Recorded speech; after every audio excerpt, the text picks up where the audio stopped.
So we are going to take notes on 53.3.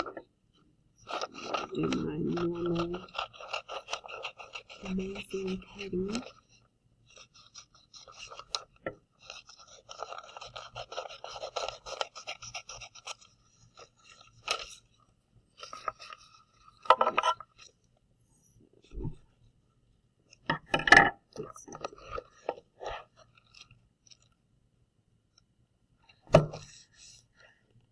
I'm going to assume that I'm going to take 2 pages. That's kind of the way I'm doing things now. Got lots of room. So it says it's 53.3, and it is. Okay,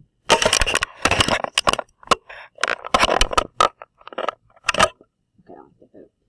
And if you go to the new online textbook, it is, I think it's right here.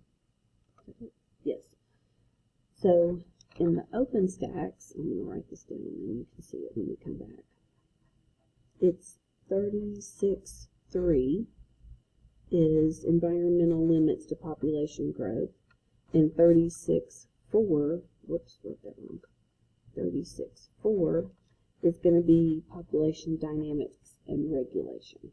So that is going to be here, and it's really good. I mean, that book's really, really good. Don't let formulas scare you, they just make sense. But we're going to talk about all of this today. So let me go over here and go to my notes. So here I have it. That's where you'd go if you wanted to read. I can't stress to you how important it is to not just depend on me. I'm more than happy to be the person who walks you through it, but you really need something else that you're referencing other than just what I've said. So let's walk through here and answer this question. So when they say explain, they're going to expect that you tell whatever it is that you're talking about, and then I usually change it to the who cares, because you have to state why it matters, like why it's important. So here they want you to tell what it is, because you've got a constant rate of increase, which is Rmax for a population, and you get a growth graph that's not a straight line, which you would think with constant rate, that's what that is linear. You end up with something J-shaped instead. So I'm just going to walk you through, this is what they're saying. So let's start with the really simple population size. So let's say 100. And let's pretend that you're growing by 10% every year. So this change is constant. So this constant rate of increase would be linear. So 10% of 100 is 10, and I have now the next year 110. So then you have the same 10%, that part hasn't changed, but now the actual value is 11, and I now have 121 organisms in my population. Again, the rate didn't change, but I'd have 12.1 more. So what is that? 133.1. And you can see how this is going. So what you end up with is you don't have this linear graph. You have a graph that is, honestly, it's going to be exponential. So what you would start with is this kind of growth would be more at 10%. You've done this in Algebra 2, like with interest, with that whole PRT type stuff. So it's going to grow and grow and grow, but there's no way in a living system that this can continue forever. There's no way. Like, this is not real. That cannot happen. So this is a big, it can't happen. So what will happen is you'll grow to a point to where there's limiting factors. So some things in the environment, but that's hard to read, isn't it? Because it's bouncing. Limiting factors will begin to have an interaction with this population, and it will stabilize at a certain point. That's one option. Let's just draw those as two different options. So limiting factors act on. So you'll either get this exponential growth piece, and then it'll stabilize, and it stabilizes around a number, because over here this is the number of individuals in the population. This would be over time. So you have this rapid, amazing growth over time until you get some limiting factors, and this number that it's moving around is called K. K is the carrying capacity, and we'll come back and talk some more about it in a minute. In fact, I'm going to take this whole graph and blow it up really big over here, so because there's a test question and they want you to be able to talk about all the little parts. So this is option 1 for what happens when you hit these limiting factors. The other thing that can happen is you can have this rapid growth, and instead of stabilizing, you get a bust, like a huge death rate. So again, this is the number of individuals in the population over time. And you have huge growth, a huge, so lots of births, lots of deaths. Lots of births, lots of deaths. This is our second option. It's called boom or bust. And so you throw numbers at it. Whole bunch of babies. Hope some make it. Most of them didn't. Let's have a whole bunch more. Hope they make it. Most of them didn't. So this is a different strategy, or a different way that organisms interface with the environment, and they have a way of coming to some stabilizing type factors. So the J-shaped rather than a straight line is this kind of thing they're talking about. So, that being said, what are these limiting factors? There's two types. One is density independent.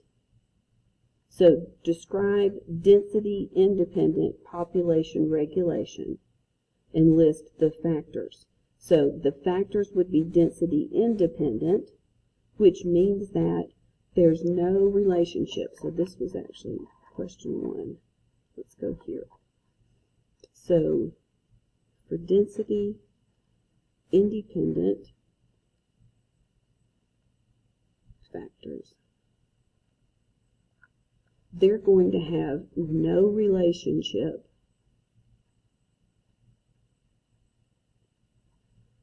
with the population number. Okay, so what that means is this. My hair's driving me crazy. Tickling my face. This is what I would interpret this to mean. I'm going to put a different color here. Ooh, let's find one. Let's go shopping. Help me pick a color. Ooh, purple you say? I agree. Let's try purple. So here's the key thought about this. These are going to happen regardless, I like this pen, of the population density. And this means number. So the population increased, yeah, it doesn't matter, happens. Population decreased, yeah, it doesn't matter, it happened.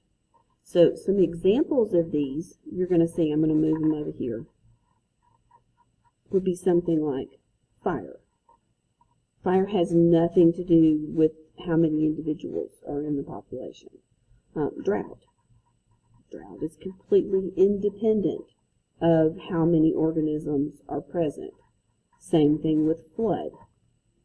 So you can't write the statement of, as the population gets larger, more dense, then this happens. There's no relationship to write. That's different for the density dependent factors, because they have a relationship. So there is a relationship. And you're going to see something like this with increasing or decreasing population number. So just remind yourself, must be in the mood for like colors, that this population number is density. That's what they're talking about. So how many organisms do you have in that little space of land? Oh, lots. So that's a highly dense population. Oh, well, what about that little space of land? Oh, not many. Okay, well, then that's not dense. So that's what they're wanting you to see, is that when conditions get tight, what are some things that are going to happen as a result of that? Those are called density dependent. So let's think about what those are. I'm going to look over this way so I make sure I don't forget all of them. So you can write those with a relationship to each other. So as the population increases, you're going to have an increase in disease.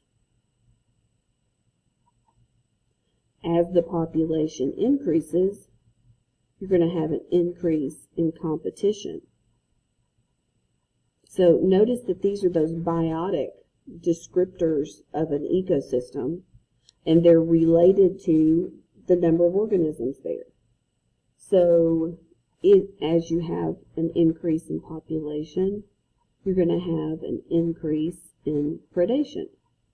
You have an increase in population, you're going to have an increased waste accumulation. As you have an increase in the population, you have a decrease in space. So they're not all directly proportional. So these guys, these density-dependent factors, are descriptive of a relationship between number in their, like number in the space, so the density, and their increase or decrease. So when you think about those, think about, well, can I make a statement of, well, if the population increases, would fire increase? No, it would not. Fire happens. It just happens. So, I mean, it'd be the same thing as talking like a tornado. Does a tornado happen because there's a lot of people in an area? No, it does not. So that's what they're talking about with these.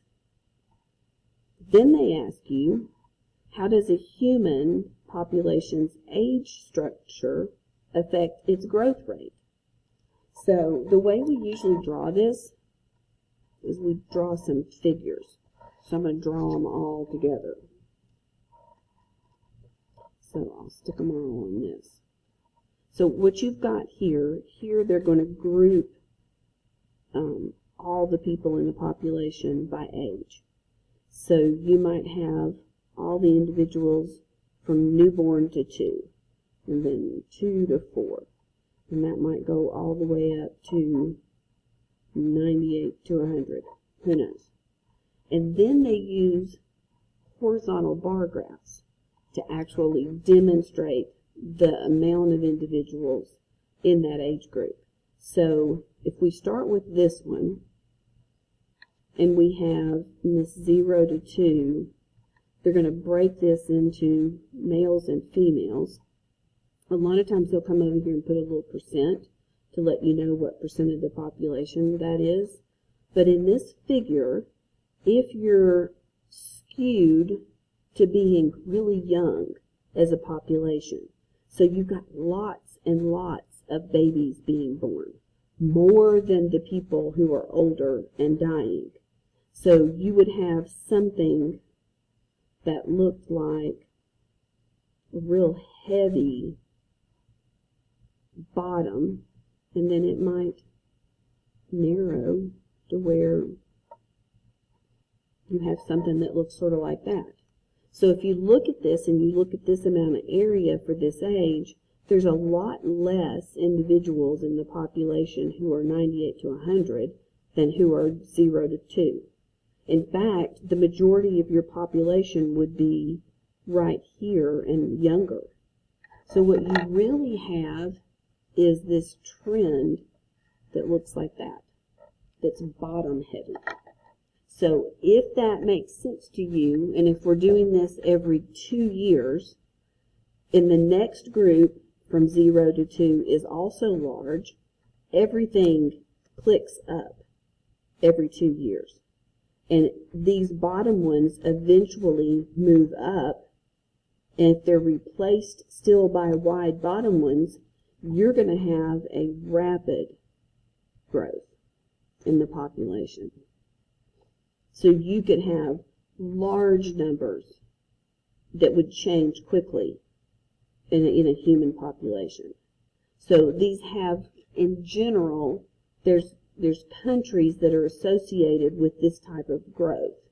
So an example could be India has had this type of growth to where the numbers of young are way larger than the ones who are older. And so if that trend continues over time, you get a rapid growth. Then you have a different trend where that if this is your 0 to 2, and pretty much all of your groups are about the same percent of the population, maybe they're just a little bit different, but overall it's pretty stable. We have a trend that looks like this, which is a stable population. So you're not going to have much change in the population number over time. An example of that is Italy. And then you've got, I don't know why I keep putting my pen down. Then you've got, you can already figure out where I'm going now, where there's a trend to have fewer in the number at the bottom. So you might be restricting, or there might be fewer young that are in this bottom part. And then you see that at some point there were lots of young because these older groups are much larger. So you have this type of a trend. So this would be a decreasing population. And an example of that might be China, as that they're working on their population growth, and there's a push to have fewer children. So that means that if you think about it, what you want to do is you want to replace the adults, the parents. So if every family has 2 children, you're going to be in this situation. Usually because of just death rate and things, it's a little over 2, but we're going to go with 2. So if you replace yourself as parents, and everyone else does too, then you stay stable. If you have more children than 2, then you're having an increase because the number of parents having children more than 2 means they're replacing themselves plus more. So it would be larger here. And here, if you only had 1 child, then you could decrease your population over time. The point of this is that this takes time. You can't immediately just go, wow, we're really growing. I think probably we should just do something. You're not going to get a change in your trend until you have a lot of time, because these are individuals and they're people, and they have to go through their lifespan. So these are population age structure graphs, and you can look at them and tell what the trends are in these different locations. And it doesn't have to just be countries. It could be a sample. So if you have a sample and you're having a lot more organisms that are growing than those that are dying, then you're going to have this growth. And so I always think of this arrow as pointing up, as in, whew, that's going to be an increase in growth. I think of this like an arrow pointing down, and it's going to be a decrease in growth. Just a little way to look at it. So we're going to come over here, and I want to blow up this graph, because on the test, they expect that you can label the parts of this. So I want to have done it with you. So I'm going to rebuild it, make it a little bit bigger.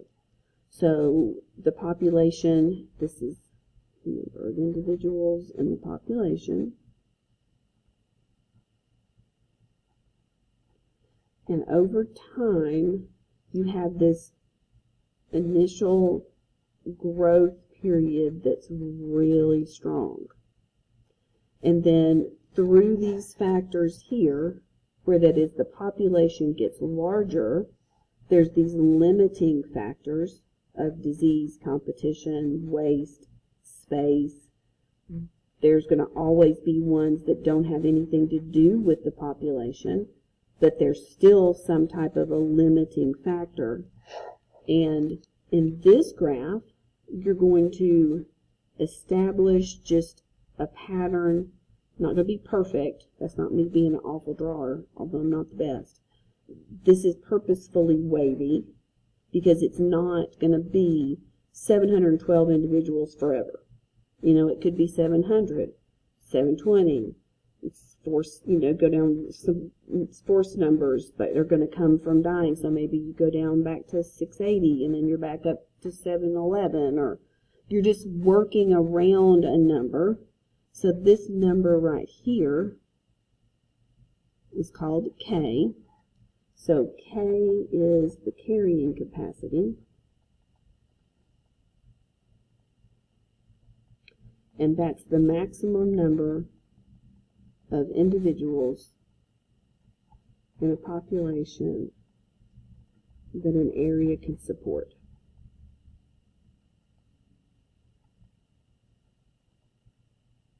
So there's K. That's what it is carrying capacity. I've drawn it out to you, so let's just remind ourselves K is a number. Like if I'm asked what is K, I can say it's carrying capacity, it's the max number, but if I have a graph, I should be able to, let's say,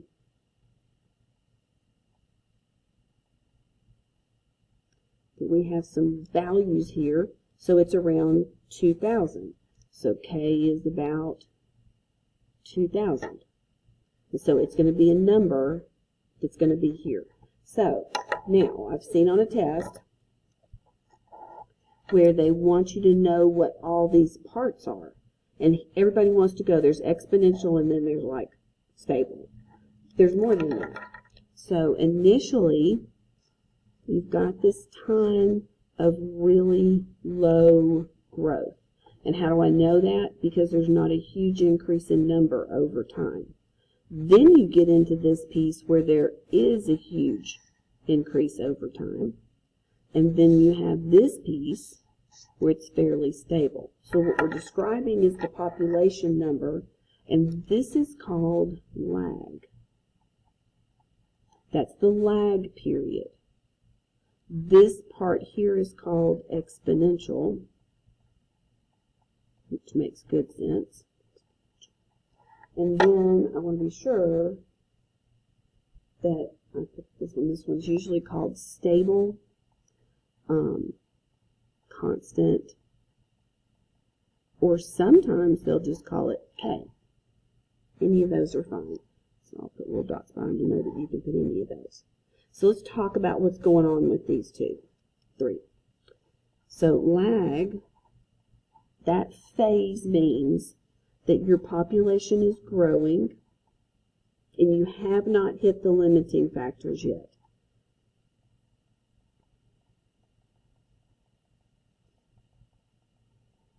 So in this particular case, you have an excess, which means more than you're using, of space, food.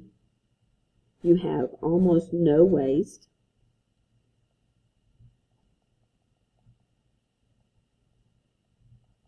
And your population is low, so there's going to be almost no competition because the resources are plentiful. And so this is the establishment of the population.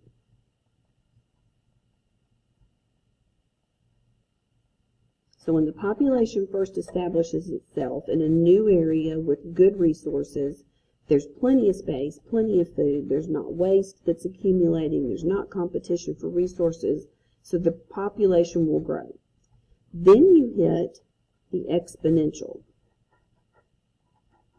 phase. And in this, you're going to get extremely high population growth. And you're going to begin to have, so you're going to begin to experience some limiting factors. But in general, there's high resources and that there's low competition.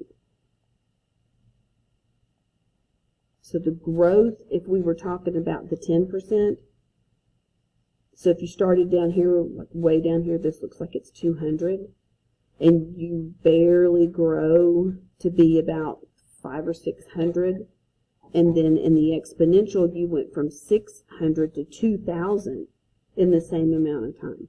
Sometimes populations double. And you heard that old story you remember in math. Hey, if I give you a penny and double it for a month, do you want that, or do you want, like, I don't know, $30,000? And people are like, oh my gosh, $30,000, yeah, I'll take it. Well, there's over $1 million if you double a penny every day. So this can get really big really quick. Then you're going to start hitting those limiting factors. So in the K part of the graph, you're going to have this relationship of the population with the limiting factors.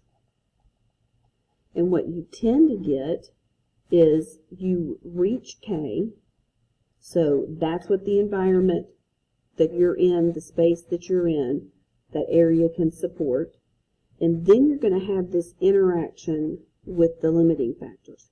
So once you reach K, your population could grow past K, not much, but it could, and then you might have an increase in disease, which would bring your numbers back down. And then your numbers are back down, the conditions of the limiting factors are less, and so you'd have the decrease in the disease, which means you're going to turn around and increase the population again. So it's this cycle that happens around each one of the limiting factors. And the population's going to stay close to K, but go up and down as it's pushing up, and the factors push back down. And so you end up with this number like around K. So it's not ever static. It should never be flat, because that would mean that you could perfectly reach it in your interactions are perfect and they're not. Does that make sense? So I wanted to put this on here, and it's really, really for real on a test. So I keep hiding my little bar, but I found it. So I enjoyed talking to y'all today. I'm doing this on Monday, and it was great to see all of y'all. I know you're busy, and I hate that so much is on your plate, but I'm really proud of you. You're doing super good. So just hang in there, and if there's anything I can do differently, had the best suggestion ever. Won't say name, Enjoy Bristol said that it was a good idea to take a picture of my notes and upload those. Those are going to happen too. That was brilliant. Thank you, my unnamed person. All right, I will see y'all later.